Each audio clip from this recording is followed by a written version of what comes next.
Hi, lovely girls and boys! Welcome to my channel.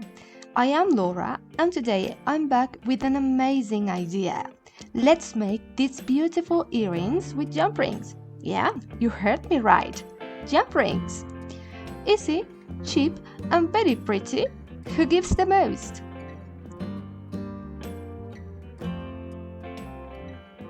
You will need 5mm jump rings, rhinestones, and earring bases.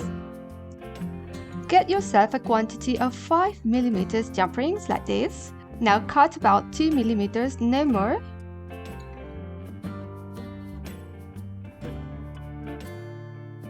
And do the same in the 5 of them.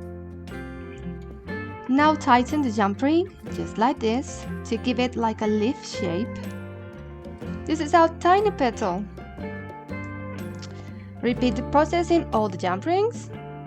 Hold the jump ring with your flat nose pliers and push against a hard surface to bend the petal a little bit.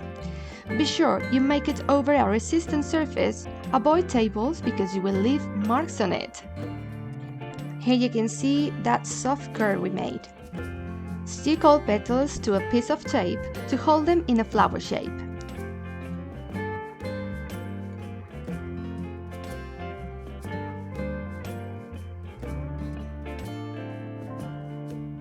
You can use the rubber of a pencil to make some pressure and stick them better. Now you have two options. You can use super glue to glue it all, or as I do, use ultraviolet resin. I prefer the second option because it's faster to dry. By the way, I got mine in Resin Pro. Whatever you use, all you have to do is pour a little drop right in the center and let it dry. If you use the resin, you can dry it under the sunlight or with this kind of torch. But if you use super glue instead, you will have to cut the tape as well, because the flower will be stuck to the tape. Maybe you should use a transparent one.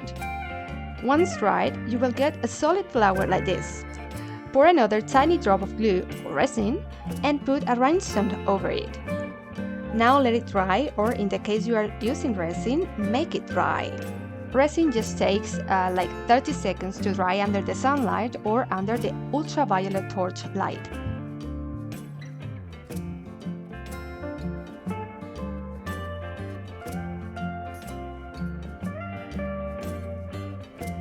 Then you'll need an earring base like this. Mine is bigger than the flower, so I had to cut it a bit. You mightn't need it if your base is smaller.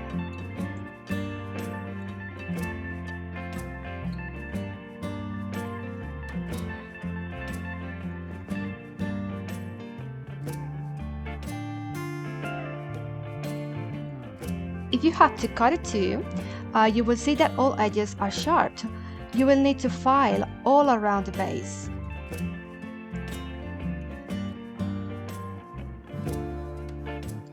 And to finish, just stick the base to the flower using another tiny drop of glue or resin.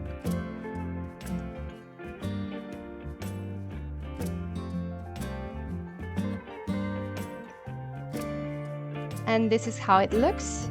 As you can see, they look very professional.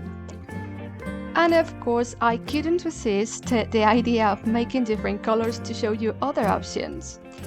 Are you up to making yours?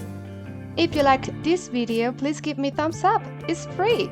Subscribe for more creative DIY jewelry. Hit the bell to be notified every time I post new videos. Hope to see you in my next tutorial, but until then, remember, stay beautiful, smile, and be very, very, very happy!